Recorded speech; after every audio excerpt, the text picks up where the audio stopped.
देखो बेल को चीन ना करो मैंने फेस में रखा ही है ना चाहे रखा ही है ना रिपोर्ट हो गई हम जी फोन किया लेकिन मैंने हम जी से भी जस्ट बात हुई लेकिन हम जी भी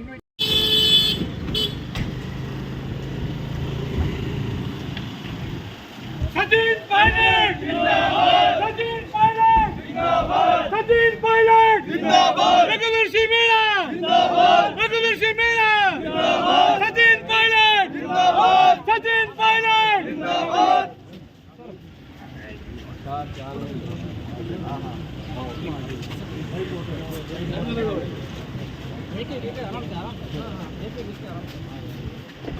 सचिन पायलट जिंदाबाद, सचिन पायलट जिंदाबाद, रघुवीर मीणा जिंदाबाद, रघुवीर मीणा जिंदाबाद, कांग्रेस पार्टी जिंदाबाद, कांग्रेस पार्टी जिंदाबाद।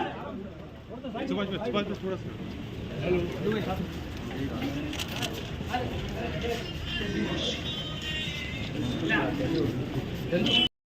रघुवीर मीणा जिंदाबाद, कांग्रेस पार्टी जिंदाबाद।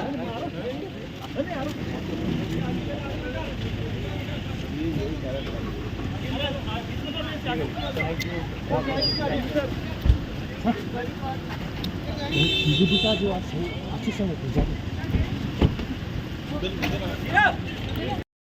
पहला प्रस्ताव था जो पहलगांव में आतंकी ने हमला किया और निर्दोष सैलानियों का जो नरसंहार किया है, मैं समझता हूँ वो एक पाकिस्तान द्वारा एक तरह का आक्रमण है और उसका पर्याप्त जवाब देना मुझे लगता है समय आ चुका है उस बात का।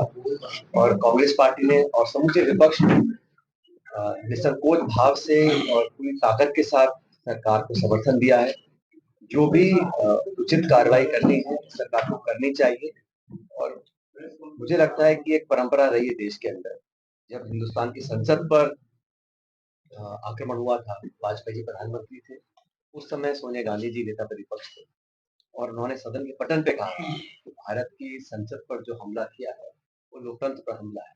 और उसमें उस समय कांग्रेस पार्टी ने वाजपेयी जी सरकार को पूरा समर्थन दिया और जवाबी कार्रवाई के लिए उनको ताकत देने का काम किया था। आज भी खड़गे साहब और राहुल गांधी जी ने सब ने मिलकर कहा है कि सरकार जो उचित समझे वो कदम उठाने चाहिए, क्योंकि इस प्रकार की घटना को अंजाम देना कोई मामूली बात नहीं है। और आज तो 140 करोड़ लोग एकजुट हैं और चाहते हैं कि पाकिस्तान को मुंह तोड़ जवाब मिलना चाहिए। बिना समय खोए सरकार को अपने सब साधन इकट्ठे कर जो इंटेलिजेंस इनपुट्स हैं और जो भी तैयारी करनी है वो कार्रवाई करनी चाहिए, क्योंकि अब ये साबित हो चुका है कि पाकिस्तान नहीं चाहता कि हमारे देश में अमन चैन रहे। और इस प्रकार जो ये घटना हुई है इसमें नाम पूछकर पहली बार इस प्रकार की घिनौनी हरकत आतंकी ने की है और पूरे समर्थन के साथ की है पाकिस्तान की। मुझे लगता है कि सरकार को बिना समय खोए संकोच होकर दृढ़ता से एक मुंहतोड़ जवाब देने का उनको काम करना चाहिए। पूरा समूचा देश एकजुट है और आतंकवाद को जड़ से खत्म करने का यही तरीका है। इस बात पर हमारी कार्य समिति ने प्रस्ताव पारित किया था। दूसरा हम लोगों ने प्रस्ताव पारित किया है कि हाल ही में अचानक केंद्र सरकार ने कास्ट सेंसस की घोषणा की, जातिगत जनगणना। तो हम लोगों ने कहा है कि इस मांग को कांग्रेस पार्टी बहुत लंबे समय से उठा रही है और राहुल गांधी जी ने भारत जोड़ो यात्रा में स्पष्ट कहा था कि देश का एक्सरे होना चाहिए। तो मैं आपको स्पष्ट करना चाहता हूँ कि हम लोग ये नहीं चाहते हैं कि आप जब सेंसस हो तो जनगणना में एक जाति का कॉलम ऐड करते हैं ताकि पता पड़े कौन किस जाति का है। वो लक्ष्य नहीं है।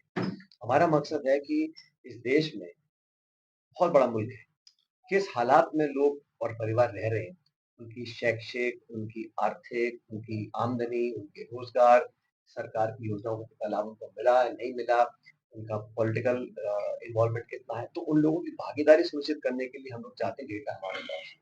आज सरकारें जो घोषणा करती हैं वो एड हॉक बेसिस पे करती हैं। किसी को साइंटिफिकली मालूम नहीं है कि कितनी तादाद में कितने लोग किस स्थिति में रह रहे हैं।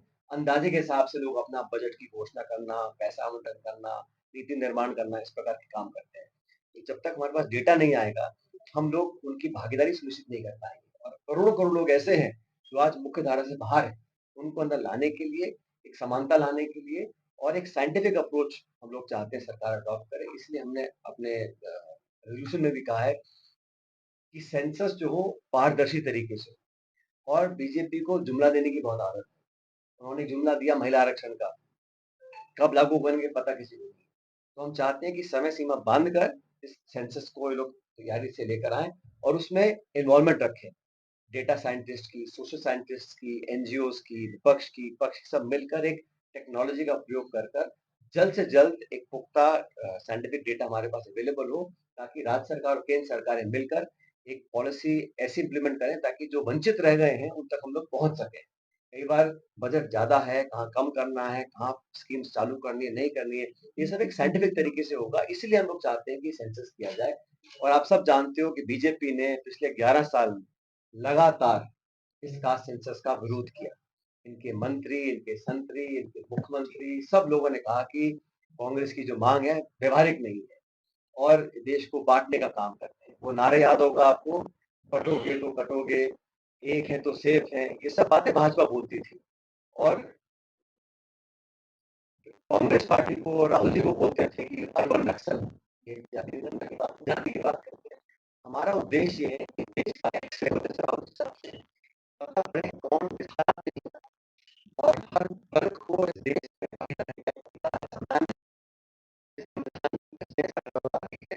संविधान संविधान को करने का काम कर रही है। और